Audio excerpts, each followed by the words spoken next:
Australians, you've been betrayed big time. For years, we've been told that our leaders have our backs, protecting us from foreign threats and keeping our streets safe. But what if I told you that wasn't true?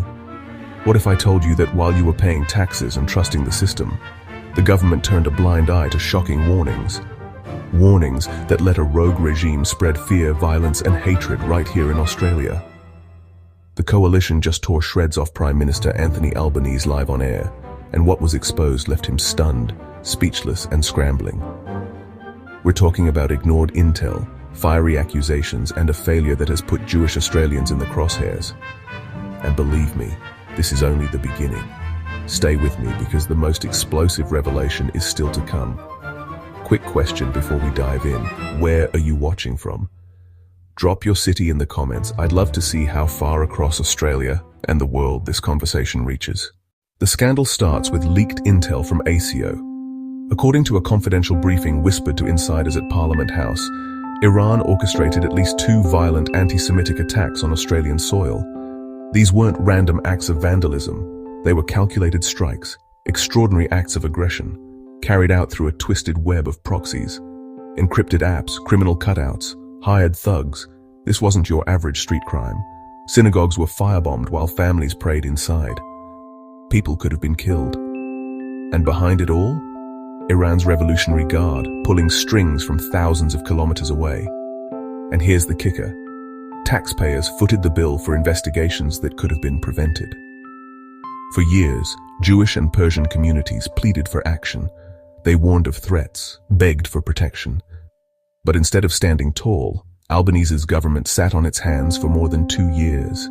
How many more attacks did it take before they finally woke up? How many more Aussie families had to feel unsafe in their own communities before leaders decided to act? If you believe Australians deserve leaders who put safety above politics, hit that like button right now. But this betrayal runs deeper, because what happened next left the Prime Minister cornered in a way he never expected. Think about this. You're the leader of a country. You have classified warnings on your desk, and your own citizens are sounding alarms.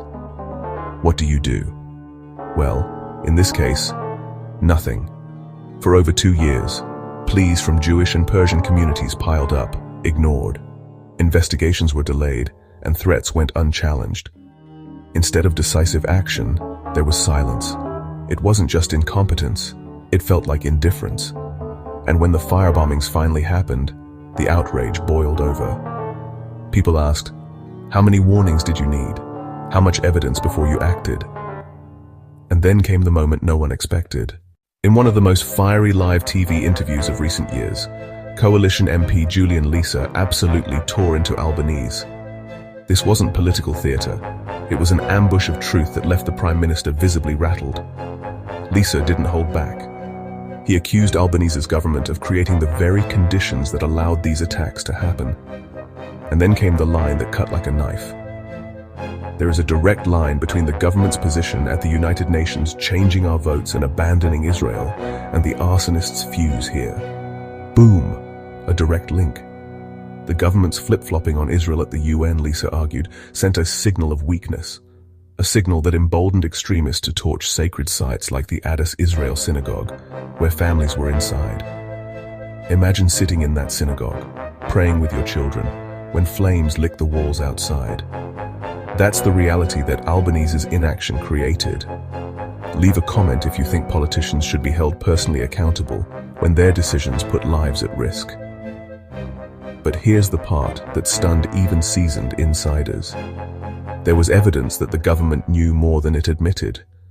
According to a Canberra insider, internal memos from Home Affairs in 2023 were already preparing to list the IRGC as a terrorist organization. The groundwork was there, the experts were ready, the case was solid. But Albanese's team buried it. Why? To keep diplomatic channels open with Iran, to play nice with a regime that had already shown its hand. This isn't just negligence, it's a cover-up, a choice to ignore the safety of ordinary Australians for the sake of political optics.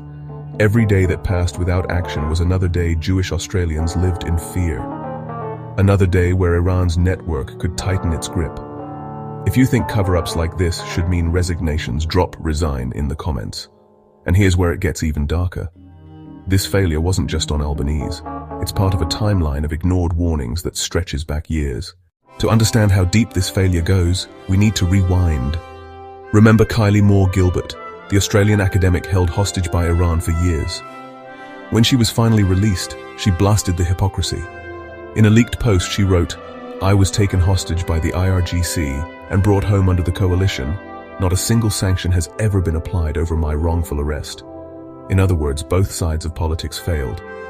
But here's the difference. When the Mahsa Amini protests erupted in 2022, everything changed.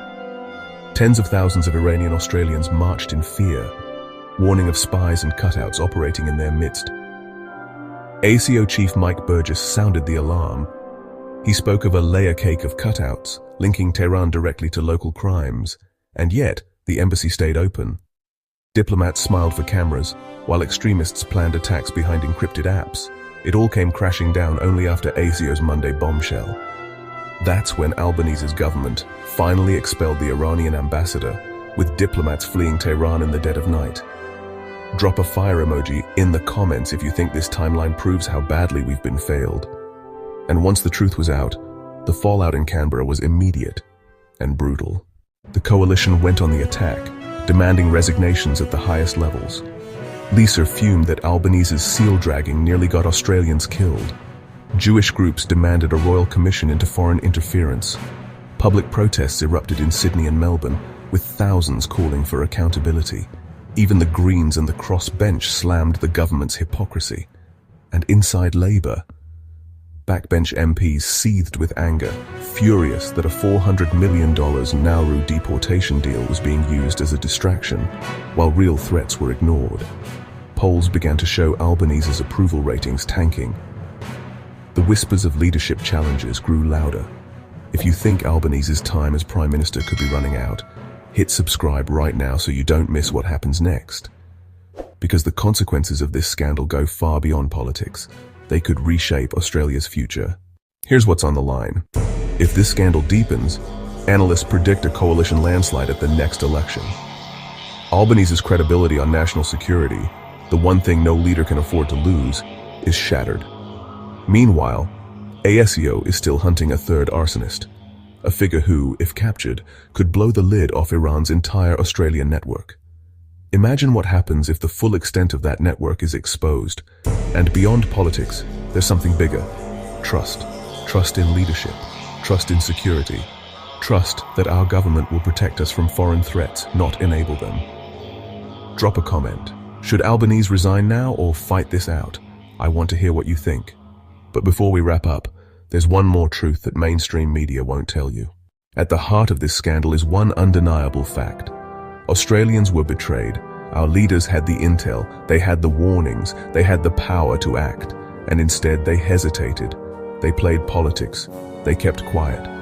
And in that silence, violence grew. Synagogues burned, families feared, communities fractured. And still, excuses were made. This isn't just a policy failure, it's a moral one. A betrayal of trust, a betrayal of safety, a betrayal of the very idea that leaders are supposed to protect their people. And yet, you won't see this raw truth on the mainstream channels. You won't hear it in polished press conferences. But here, we tell it straight. Share this video right now if you believe Australians deserve leaders who protect, not betray. And make sure you're subscribed, because what's coming next could change our politics forever. Australia deserves better, and it starts with accountability.